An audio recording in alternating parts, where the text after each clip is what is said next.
देखो, भागने से और यूं मुंह छुपाने से कोई फायदा नहीं है। मैं अच्छे से जानता हूं कि तुम काजल हो। हम ऐसे कब तक छुप छुप के मिलते रहेंगे? तुम मेरे भैया से बात क्यों नहीं कर लेते?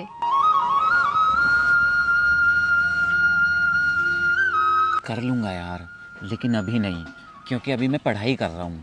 पूरी कोशिश कर रहा हूँ सरकारी नौकरी पाने की। और जैसे ही मेरी नौकरी लग जाएगी ना, मैं तुम्हारे भैया से बात कर लूँगा। और अभी तो बात करने का कोई फ़ायदा नहीं है, क्योंकि मैं नौकरी नहीं करता तो तुम्हारे भैया हमारी शादी के लिए कभी राज़ी नहीं होंगे। इसलिए थोड़े दिन और सब्र रखो काजल, मैं कर लूँगा तुम्हारे भैया से बात। और देखना, जब मेरी सरकारी नौकरी लग जाएगी ना, तो तुम्हारे भैया हमारी शादी के लिए कभी मना नहीं करेंगे। बस तुम कुछ दिन सब्र रख लो, साथ दे दो मेरा। लेकिन राहुल, मैं तो नहीं रह सकती ना इतने दिन तुम्हारे बिना। मुझसे रहा ही नहीं जाता, मन ही नहीं लगता तुम्हारे बिना। और रही बात सरकारी नौकरी की, तो वो तो तुम शादी के बाद भी कर सकते हो ना। और मैं तो तुम्हारी हेल्प ही करूंगी, मना थोड़ी करूंगी तुम्हें कि तुम जॉब की तैयारी मत करो। अरे यार काजल, ऐसी बात नहीं है। ऐसी बात नहीं है तो फिर चलो मेरे भैया से बात करने। ठीक है, पर यार मैं... क्या हुआ? भैया के सामने जाने से डर लग रहा है ना? हाँ यार, डर तो लग रहा है। मुझे डर लग रहा है ये सोचकर कहीं तुम्हारे भैया मना ना कर दें। अगर उन्होंने हमारी शादी के लिए मना कर दिया तो फिर मैं क्या करूँगा? मैं तुम्हारे बिना नहीं जी पाऊँगा काजल। अरे पागल, डर क्यों रहे हो? मैं हूं ना तुम्हारे साथ। और अगर भैया मना कर देंगे तो मैं उन्हें समझाऊंगी ना, बताऊंगी उन्हें कि मैं तुमसे कितना प्यार करती हूँ। फिर देखना, भैया झट से हमारी शादी के लिए मान जाएंगे। और अगर भैया नहीं माने ना, तो भी तुम चिंता मत करो, मैं तुम्हारे साथ भाग चलूंगी। पर राहुल, मैं तुम्हारा साथ कभी नहीं छोड़ूंगी, क्योंकि मैं तुमसे बहुत प्यार करती हूँ। क्योंकि मैं भी तुम्हारे बिना नहीं जी सकती। अब चलो भैया से बात करने। पर यार काजल, मुझे डर सा लग रहा है, घबराहट सी हो रही है कुछ। अरे बुद्धू, डर क्यों रहे हो? मैं हूं ना तुम्हारे साथ, चलो। अरे अब चलो।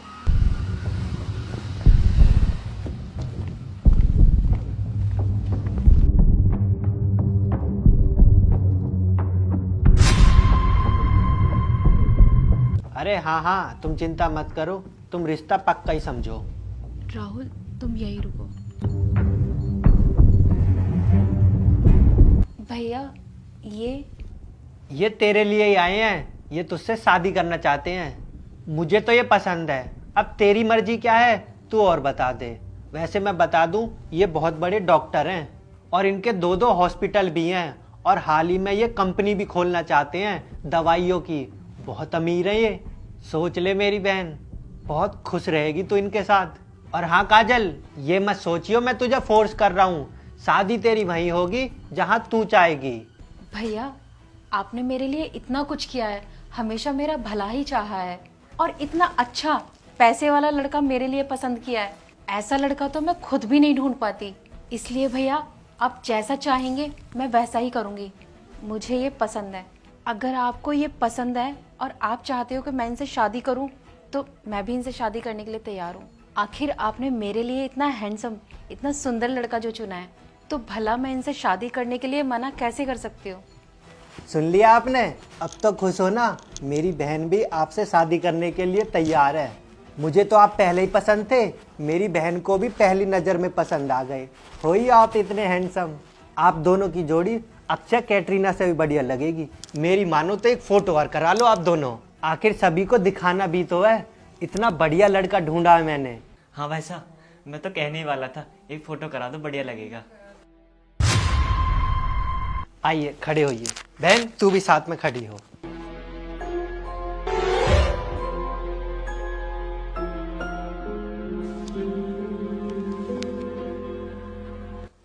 बहुत सुंदर लग रहे हो तुम दोनों, ये देखो। अच्छी लग रही है ना फोटो? इस फोटो को मम्मी को दिखाऊंगा, मम्मी खुश हो जाएगी तुम्हें देख के। ठीक है, मैं अभी जाके बात करता हूँ पंडित जी से। मैं तो बस इसी हफ्ते शादी करना चाहता हूँ।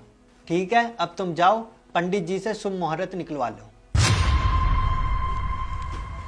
आज पंडित जी से बात करता हूँ, जल्दी से मुहूर्त निकलवाता हूँ। क्यों बहन, लड़का सच में बहुत प्यारा है ना? एकदम सफेद रसगुल्ले की तरह है।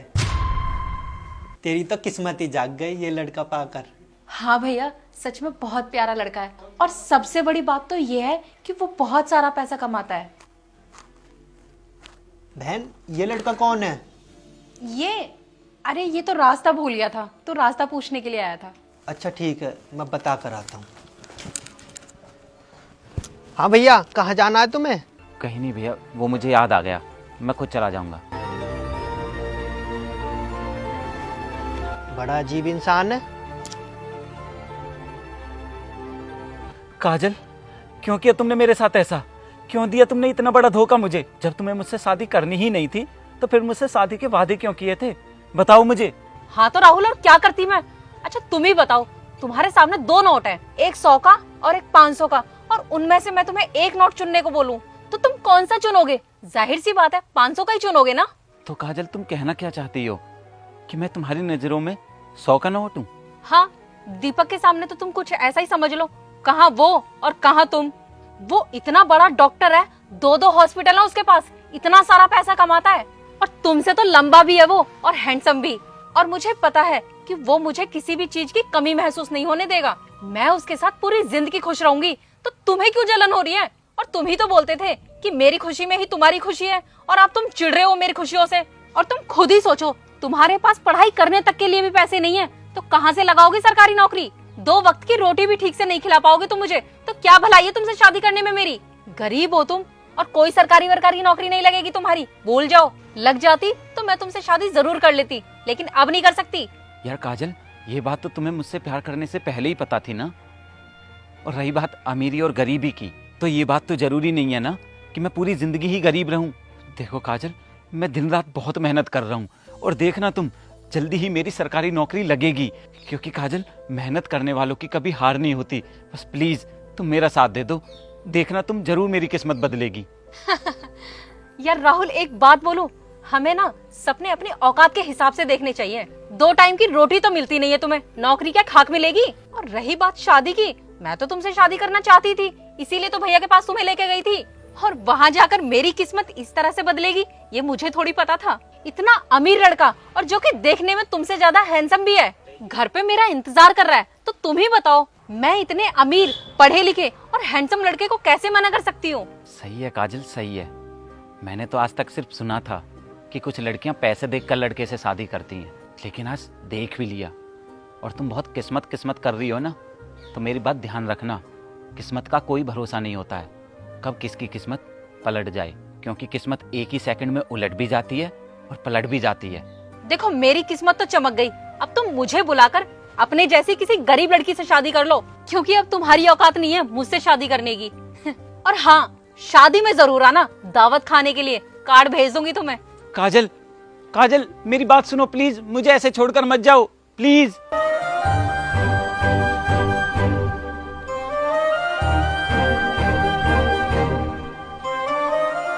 काजल, तुम्हारी तो डॉक्टर से शादी हो गई थी ना, तो फिर काजल ये सब क्या है? राहुल, तुमने सही कहा था, किस्मत का कोई भरोसा नहीं है, एक ही दिन में किस्मत चमक जाती है तो पलट भी जाती है। मैंने तुम्हें छोड़ा था ये सोचकर कि मेरी किस्मत चमक गई है, लेकिन राहुल, मेरी किस्मत चमकी नहीं थी बल्कि पलट गई थी। शादी के बाद मुझे पता चला कि दीपक के कोई 2 हॉस्पिटल नहीं है, और ना ही वो पढ़ा लिखा है, वो तो बस एक झोला छाप डॉक्टर है, उसको तो सही से दवाइयों की भी नॉलेज नहीं है। एक पेशेंट को उसने गलत इंजेक्शन लगा दिया और उसकी डेथ हो गई, और दीपक के ऊपर केस हो गया, और हमारे पास जितना भी पैसा था, जितनी भी प्रॉपर्टी थी, सब उस केस को लड़ते लड़ते ही बिक गई, हमारा घर तक भी बिक गया। और अब तो उनसे कोई दवाई लेने के लिए भी तैयार नहीं है, एक एक पैसे के लिए परेशान है हम। इसलिए मैं यहाँ खेतों पर मजदूरी करती हूँ, पूला ढोती हूँ, और मेरे पति दीपक वो बेलदारी का काम करते हैं, तब जाकर हमें मुश्किल से 2 वक्त की रोटी मिल पाती है। काजल, राहुल, मुझे पता है तुम IAS ऑफिसर बन गए हो, मैंने तुम्हारी फोटो अखबार में देख ली थी। अच्छा, तो तुमने देख लिया था मेरा फोटो न्यूज़पेपर में? देखा काजल, मैंने तुमसे कहा था ना कि मेहनत करने वालों की कभी हार नहीं होती, और रिजल्ट तुम्हारे सामने ही है। इसीलिए कहते हैं कभी किसी गरीब का मजाक नहीं उड़ाना चाहिए, और ना ही कभी किसी को धोखा देना चाहिए। और जो किसी को धोखा देता है ना, उसको भी आगे चलकर धोखा ही भुगतना पड़ता है। राहुल, तुम ठीक कह रहे हो, प्लीज मुझे माफ कर दो, मुझे पता है मेरी गलती माफी के लायक नहीं है। तुमने लालच में आकर मुझे धोखा दिया था, मुझे छोड़ दिया था, तुम्हें पता भी है मुझ पर क्या बीती थी। अरे मैं तड़प रहा था तुमसे मिलने के लिए, जी भी नहीं पा रहा था, लेकिन फिर मैंने खुद को संभाला और फिर से मेहनत की, और फाइनली मैं IAS ऑफिसर बना। खैर, जो होना था हो गया, अब कुछ भी नहीं बदल सकता। भगवान ने सबको उनकी नीयत के अनुसार फल दे दिया। अच्छा, मैं चलता हूँ, अपना ध्यान रखना। और हाँ, अगले महीने 10 तारीख को मेरी शादी है, तो दावत खाने के लिए आ जाना, मैं तुम्हें कार्ड भिजवा दूंगा। राहुल, राहुल,